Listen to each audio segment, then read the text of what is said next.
कहानी की शुरुआत में एक लड़की जिसका नाम होली होता है वो अपनी कहानी बता रही थी कि किस तरह देखते ही देखते मैं अपनी फैमिली की आंखों के सामने से इनविजिबल इन्हें गायब हो गई। एक दिन होली अपने डैड और बहन भाइयों के साथ खाना खा रही थी। उसकी बड़ी बहन और छोटा भाई था। अब होली के डैड उसकी बहन भाइयों को तो खाना दे देती है पर उसे नहीं देती क्योंकि वो किसी को भी दिखाई नहीं दे रही थी। पर तभी यहाँ उसकी मॉम आ गई जिन्हें देख वो काफी खुश हो गई। दरअसल उसे सिर्फ उसकी मॉम ही देख सकती थी, इसलिए बस वही होली को प्यार करती थी। अब एक दिन होली की मॉम उसे एक नेकलेस देती है जिसमें एक क्लाइडोस्कोप लगा हुआ था, यानी इसके जरिए किसी भी चीज को बआसानी देखा जा सकता था। चीजें इसके जरिए देखना भी काफी अच्छा लगता था। कुछ दिन के बाद होली की मॉम की हालत काफी खराब हो गई क्योंकि उन्हें कैंसर था। एक दिन तबीयत इतनी ज्यादा खराब हो गई कि उनकी मौत हो जाती है। मॉम के मरने से होली बहुत ज्यादा दुखी थी, वो पूरी तरह टूट गई। हर वक्त अपनी मॉम को याद करती रहती थी। जब होली स्कूल गई तो वहाँ भी हर कोई उसे नजरअंदाज कर रहा था। जाहिर है यहाँ भी वो सबके लिए इनविजिबल थी, किसी को नहीं दिख रही थी। होली ने देखा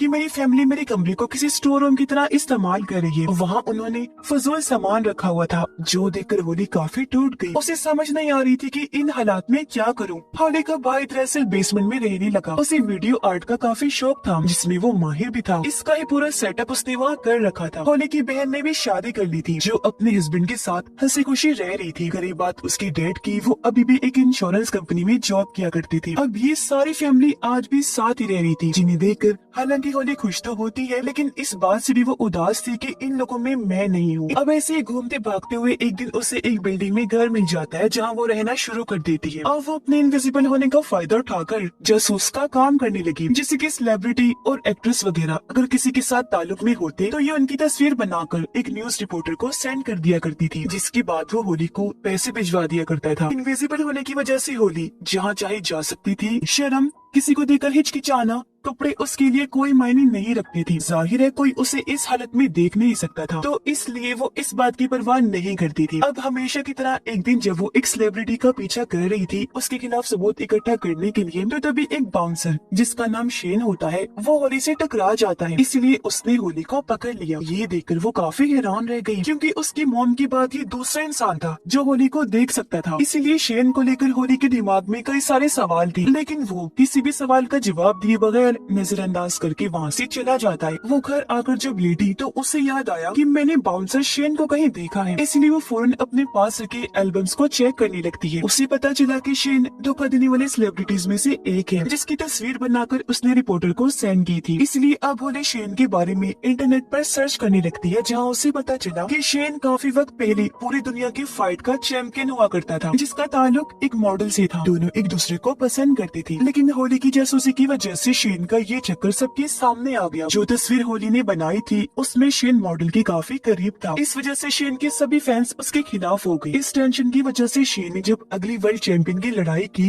तो वो हार गया, जिस वजह से उसका करियर तबाह हो गया। अब जब होली को पता चला कि मेरी वजह से शेन की जिंदगी बर्बाद हुई तो वो काफी दुखी हो जाती है। वो एल्बम लेकर फौरन शेन के पास गई, इस सब के बारे में बताती है, माफी मांगने लगी कि तुम्हारी करियर डूबने की जिम्मेदार मैं हूँ। तब शेन उस पर गुस्सा करता है और यहाँ से चले जाने को कहता है। होली कहती है मैं तुमसे वादा करती हूँ कि तुम्हारी खोई हुई इज्जत और शोहरत वापस ला कर रहूंगी। शेन को उसकी बातों पर यकीन नहीं होता, इसलिए वो यहाँ से जाने लगा। होली उसे मनाने लगती है कि प्लीज मुझे एक मौका दो ताकि मैं अपनी काबिलियत को साबित कर सकूं। पर वो उसे नजरअंदाज करके अपने मैनेजर के पास आ गया और आने वाली फाइट के बारे में बात करने लगता है। होली भी उसके पीछे पीछे अंदर आ गई थी जो अब मैनेजर के साथ में बैठकर उसकी मैसेजेस पढ़ने लगती है। ये देखकर शेन को काफी हैरत हुई, उसे समझ नहीं आती कि आखिर वो मेरे मैनेजर को नजर क्यों नहीं आ रही और मेरे साथ ये सब क्या हो रहा है, वो मुझे ही नजर क्यों आ रही है। अब मैनेजर मोबाइल पर देखकर उसे फाइट के बाद मिलने वाले पैसों के बारे में बताता है, जो देखकर फौरन होली बोल पड़ी। वो शेन को बताती है कि मैनेजर झूठ बोल रहा है, ये फाइट के बाद मिलने वाले पैसे तुम्हें कम बता रहा है, जो कहकर वो शेन को असली रकम बताती है। मैनेजर की हरकत के बारे में शेन उसे बता भी देता है। इस पर मैनेजर को हैरत भी हुई और शर्मिंदगी भी, तो उसे मजबूरन ये डील करनी पड़ती है।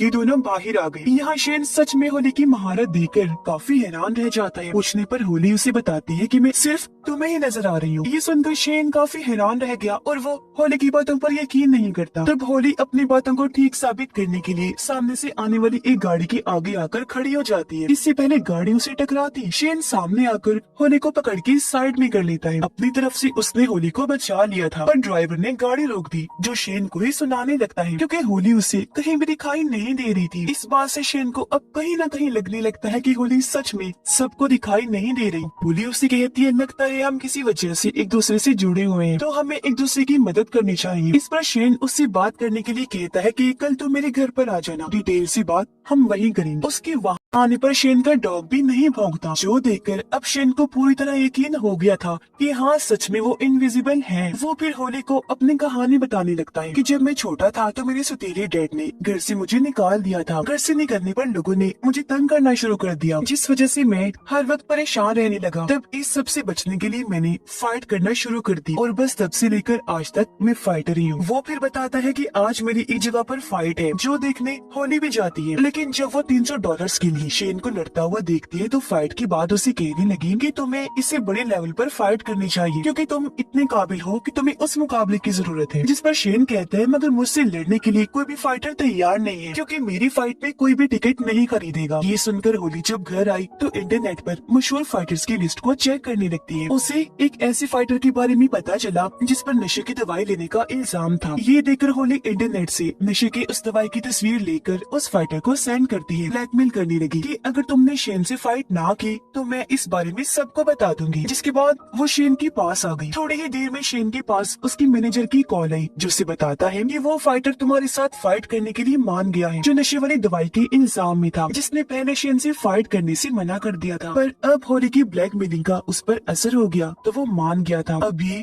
काफी बड़ी खुशखबरी थी जिससे शेन काफी हैरान भी था साथ ही खुश भी। और अब कुछ दिन के बाद होने वाली शेन की इस फाइट का चर्चा हर जगह होने लगता है, जिस वजह से वो भी काफी जोश और दम से फाइट की तैयारी करने लगता है। और अब आखिरकार वो दिन आ ही गया जब इनकी फाइट थी। रिंग में आकर दोनों लड़ने लगे, बुरी तरह एक दूसरे को पीट रहे थे। होली भी ये फाइट पास से देखना चाहती थी लेकिन उसे भीड़ भाड़ में जाना पसंद नहीं था, इसीलिए वो शेन के घर बैठकर ही फाइट देख रही थी। फिर आखिरकार शेन इस फाइट को जीतकर सबको हैरान कर देता है। जीतने के बाद जब वो घर आया तो होली से मिलकर काफी खुश हो जाता है। ये दोनों अब जब खाना खा रही थी तो शेन होली से उसकी वजूद के बारे में पूछता है कि आखिर इनविजिबल होने की वजह क्या है, तुम क्यों किसी को नहीं दिखती। जिस पर होली उसे बुरा भला कहने लगी क्योंकि उसे लग रहा था कि शेन मेरी बेइज्जती कर रहा है। पर शेन उसे गले से लगाता है, कहने लगा कि देखो मैंने ये साबित कर दिया है कि मैं तुम्हारा मजाक नहीं उड़ा रहा। ये दोनों गले से लगे ही हुए थे कि तभी एक कैमरामैन आकर इनकी तस्वीर बना लेता है क्योंकि शेन के साथ वहाँ होली का बस शेडो साया ही नजर आ रहा था। ये देख शेन जल्दी से भागा ताकि उसे पकड़ सके, लेकिन कैमरामैन वहाँ से भाग चुका था। पर इससे शेन को परेशानी नहीं हुई क्योंकि उसे तो ये लग रहा था कि होली तस्वीर में नहीं आई होगी। लेकिन अगले दिन होली जब खुद को एल्बम में देखती है तो काफी खुश हो गई क्योंकि वहाँ उसका शेडो था जिसके गले शेन लगा हुआ था। ये देखकर होली काफी खुश हो गई कि चलो कम अज कम मेरा शेडो तो कहीं पर आया। जबकि शेन अपनी अगली फाइट के लिए एक कॉन्फ्रेंस में आया हुआ था। यहाँ सारे लोग उससे ये सवाल कर रहे थे कि वो शेडो वाली लड़की कौन है जो तुम्हारे साथ तस्वीर में थी। उनकी बातों को नजरअंदाज करके शेन उठा वहाँ से चला जाता है। अब होली एक और बाउंसर का पीछे करते हुए उसकी गाड़ी में आ गई। वो उसके सामने ही थी पर दिख नहीं रही थी। वो बाउंसर को तस्वीर सेंड करके ब्लैकमेल करती है कि तुम शेन से फाइट करो वरना तुमने जिस लड़की के साथ कल रात गुजारी है उसके बारे में मैं सबको बता दूंगी और हाँ तुम्हें ये फाइट हारनी होगी। ये देखकर बाउंसर को गुस्सा नहीं आया बल्कि वो हंसने लगा, इस शर्त के लिए मान जाता है।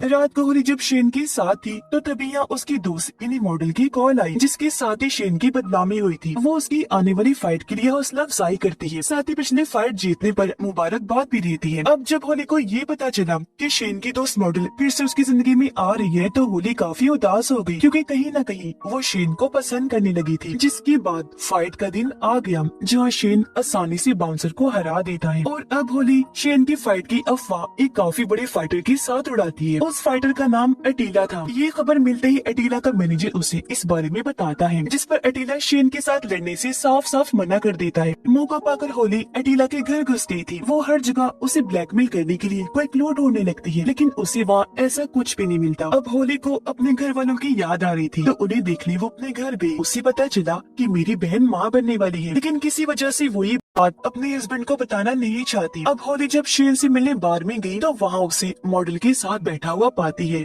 ये देखकर वो काफी दुखी हो गई, यहाँ से जाने लगती है। तब उसके पीछे पीछे शेन भी आया, कहता है देखो होली तुम मेरी जरूरत हो, लेकिन वो मेरा माजी है, मेरा प्यार है, जिसके साथ रहना मेरी मजबूरी है, क्योंकि आज भी मैं उसे पसंद करता हूँ। जो सुनकर होली एकदम टूट गई, क्योंकि वो ये बात कभी बर्दाश्त नहीं कर सकती थी। इसलिए शेन को अकेला छोड़कर वापस अपने घर आ जाती है, जहाँ खबरों में भी शेन और उस मॉडल के बारे में ही बताया जा रहा था, जो देखकर वो और दुखी हो गई। शेन से अलग होने के बाद अब होली आहिस्ता आहिस्ता नशे पर लग गई थी। जहाँ एक दिन उसे मिलने शेन आता है, वो उसे गले से लगा लेती है, पर शेन उसे ऐसा करने से मना करता है। कहने लगा, होली तुम्हें अपनी इस हालत के बारे में समझना चाहिए कि तुम ऐसी इनविजिबल क्यों हो, और फिर उस वजह को ठीक करना। जो कहकर वो यहाँ से चला गया। उसके जाते ही होली गुस्से से पागल हो गई, कंट्रोल से बाहर हो जाती है, पूरे घर का सामान तोड़कर इधर उधर बखेरने लगती है, जिसमें उसकी मम का दिया हुआ क्लाइडोस्कोप वाला नेकलेस भी टूटकर गिर जाता है। अगली सुबह जब होली सोकर उठी तो वो काफी हैरान रह जाती है, क्योंकि अब तो वो खुद को शीशे में भी नहीं देख पा रही थी। ये बताने के लिए वो जब शेन के पास गई तो अब वो उसे भी दिखाई नहीं दे रही थी, जिस वजह से वो काफी चौंक गई। पूरे शहर में घूमने लगती है, क्योंकि उसे कुछ समझ नहीं आ रही थी कि मैंने करना क्या है। उधर मॉडल शेन की ट्रेनिंग देखकर काफी खुश हो जाती है, कहने लगी कि मुझे लगता है तुम इस बार अटीला से भी जीत जाओगे, क्योंकि हारने वाले लोगों से मैं ताल्लुक नहीं रखती। ये सुनकर शेन को अजीब लगा। वो कहते है कि अगर मैं हार गया तो क्या तुम मुझे छोड़ दोगी? वो बातों को टालने लगती है। अरे नहीं नहीं, मैं तो बस मजाक कर रही थी। पर क्योंकि शेन को उस पर शक हो रहा था, इसलिए वो यहाँ से चला जाता है। उधर होली ये फैसला करती है कि इससे पहले मैं हमेशा के लिए इनविजिबल हो जाऊं, मेरा वजूद खत्म हो जाए, मैं आखिरी बार अपनी फैमिली से मिल आती हूँ। वो जब अपने घर गई तो पता चला कि उसकी बहन ने अभी तक अपने हस्बैंड को इस बारे में नहीं बताया कि मैं माँ बनने वाली हूँ। ये देखकर होली समझदारी से उसकी किट को अपनी बहन के हस्बैंड के सामने ले आती है, जिससे वो भी जान गया कि वो माँ बनने वाली है। उसे बहुत खुशी हुई, वो उसे गले से लगा लेता है। अब जब होली अपने भाई के पास गई तो उसने देखा कि कैमरा में मेरा भाई एक लड़की को देख रहा है, क्योंकि वो उसे पसंद करता था, पर अभी तक इस बारे में उसे नहीं बताया। ये देखकर होली जानबूझकर उस लड़की को नीचे गिरा देती है ताकि मेरा भाई उससे बात कर सके।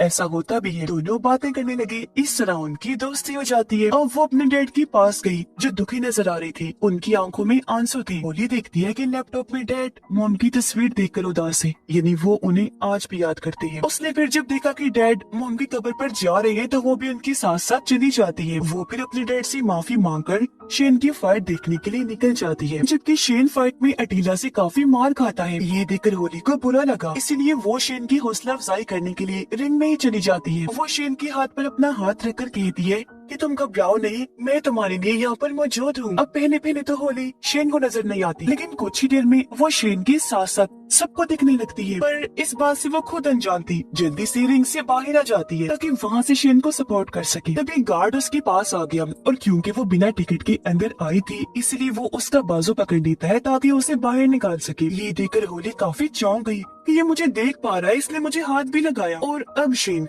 कुछ ही पॉइंट्स के कम होने की वजह से अटीला से फाइट हार जाता है। मैच खत्म होने के बाद मॉडल उसके पास आकर शेन को हमदर्दी दिखाती है, पर वो उसे कोई बात किए बगैर वहाँ से चला गया, क्योंकि अब वो होली को पसंद करने लगा था। इसलिए वो भागकर होली के पास गया, जहाँ गार्ड उसे निकाल रहे थे। शेन उनसे कहता है कि रुक जाओ, ये मेरे साथ है, और अब वो होली को गले से लगा लेता है। दोनों फिर से गले से लग गए। इसके कुछ दिनों के बाद होली अपने डैड के सामने गई, जहाँ वो अचानक उसे देखकर हैरान तो थी, साथ ही बहुत खुश भी हो जाती है और अपनी बेटी को गले से लगा लेती है। और इसी के साथ इस फिल्म की कहानी भी यहीं पर खत्म हो जाती है।